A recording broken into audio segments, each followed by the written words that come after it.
dijimos que eran sistemas complejos. Vamos a ver algunas características más de los sistemas complejos. Los sistemas complejos se retroalimentan.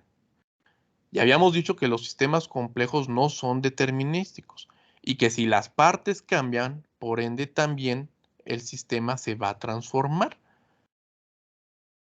Y esto es muy importante porque, como les decía, lo que es la postura geocéntrica es que se mantenga el hombre en armonía con su medio ambiente. Las palabras que se utilizan en el lenguaje de la ciencia de sistemas es en equilibrio homeostático. Que siempre exista un equilibrio. Entonces, cuando nosotros abordamos un problema, vamos a siempre a considerar esto. Y además de ello, tenemos que considerar no solo comprender el fenómeno cuando estamos estudiando a través de este paradigma de investigación científica, sino además en enfocarse en generar acciones para tratar de mejorar y transformar esa realidad.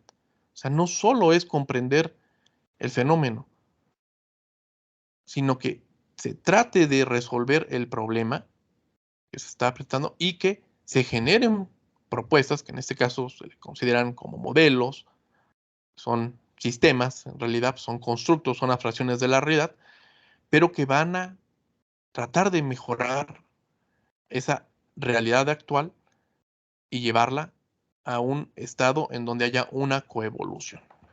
Entonces, se tiene que considerar siempre el contexto, la situación actual y hay un esquema circular en donde se ven los objetivos propios, se tratan de tomar decisiones propias, hay efectos no previstos y a su vez hay objetivos de terceros, hay decisiones y acciones de terceros y hay efectos no previstos que al final están llevando al contexto situación actual. Entonces, son una síntesis de las características que se tienen que considerar.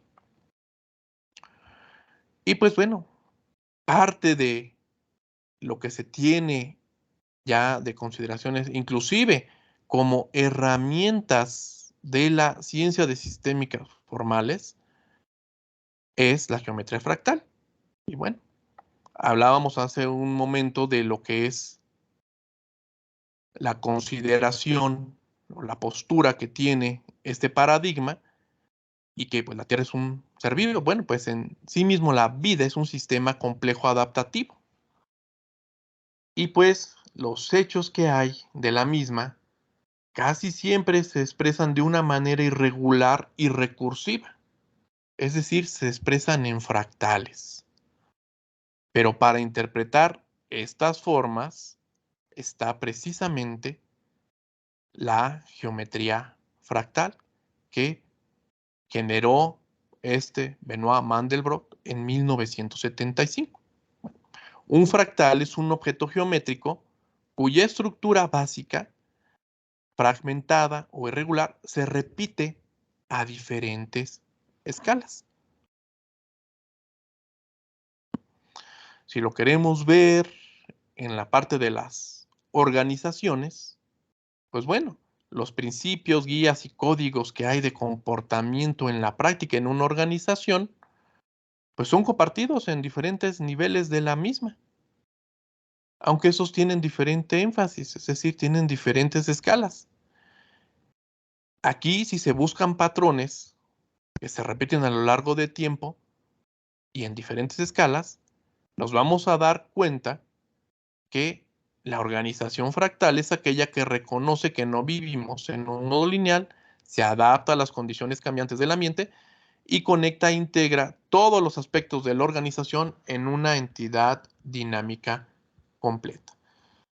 Bueno, pues el sistema fractal tiene una autoorganización, que son las prácticas autorreconfigurables y autooptimizables. Tiene también autosimilidad, también se llama autosimilitud, o sea, a través de un patrón que se da en el desarrollo del propio sistema, se manifiesta esta similitud.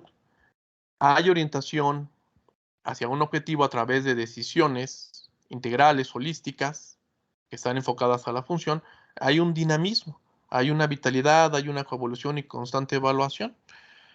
Esto sucede en todas las organizaciones en donde interactúan las personas, pero también en aquellas en las que nos estamos refiriendo a la fisiosfera.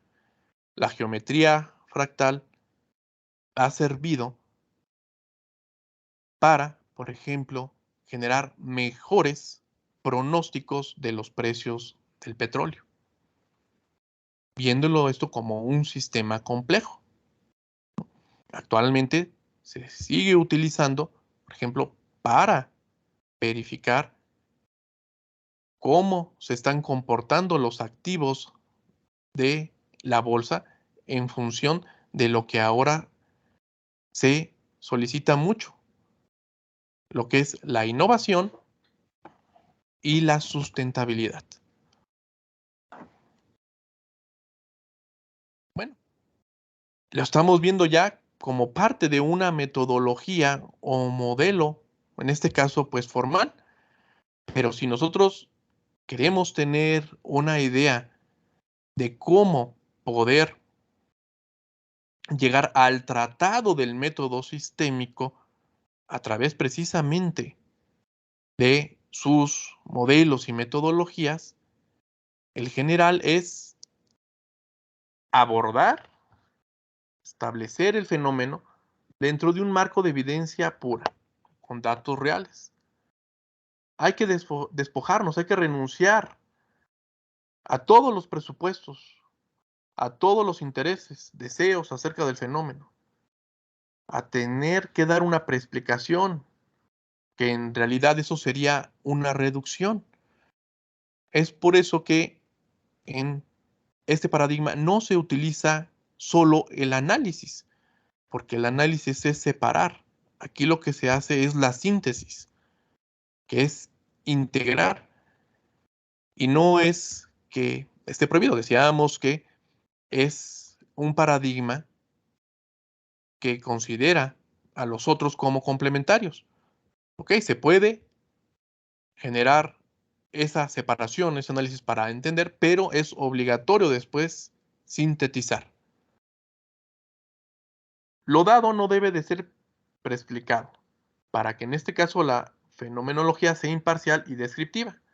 Hay que trazar todas las formas de renunciación o desinterés, menos las propias, los intereses que surgen de nosotros por realizar esa investigación para resolver un problema, teniendo esa consideración de la que ya habíamos hablado, de que se debe de considerar al problema en su contexto y que el contexto es un medio ambiente que es un ser viviente. Todas las correlaciones entre las partes del objeto de estudio tienen que estar tasadas, o sea, tienen que estar muy bien identificadas e interpretadas. Hay que realizar una síntesis dilucidatoria de lo que distingue al fenómeno bajo estudio. Y esto se puede realizar a través de las autopreguntas de qué hace el sistema, fundamentalmente, esencialmente, necesariamente y distintivamente, cómo hace lo que hace el sistema en estos 4 aspectos y con qué, para qué, dónde y cuándo se realiza la acción de manera fundamental, esencial, necesaria y distintiva. Bueno, ese es el general, pero dentro del paradigma sistémico transdisciplinar hay metametodologías, es decir, existen metodologías para estudiar a las metodologías y poderlas seleccionar de manera fundamentada dependiendo del fenómeno, problema que se está tratando de abordar. En este caso, lo vamos a ejemplificar con una metametodología que se llama intervención total de sistemas que generó Michael C. Jackson y que es una de las más conocidas. Cuando se ve el fenómeno a estudiar, se está viendo un sistema. Y este sistema puede ser simple o complejo. Ya entendimos lo que es algo complejo, que tiene que ver con el número de interrelaciones no lineales. Y bueno, simple es considerado el sistema en el que no hay un gran número de interrelaciones y que inclusive pudieran ser pocos actores, pocos componentes y pudiera haber linealidad. Se considera también precisamente a esos actores, esos componentes, esos participantes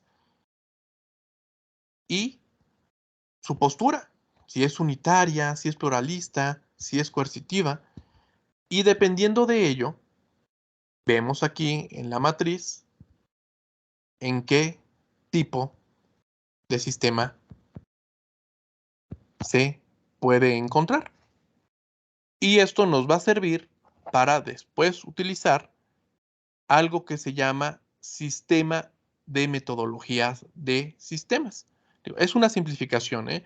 Esta metametodología tiene una serie de pasos, una serie de estadios para poder realizar, pero es solo para que se ejemplifique lo que es una metametodología y cómo nos sirve para poder seleccionar una metodología o modelo sistémico de manera fundamentada.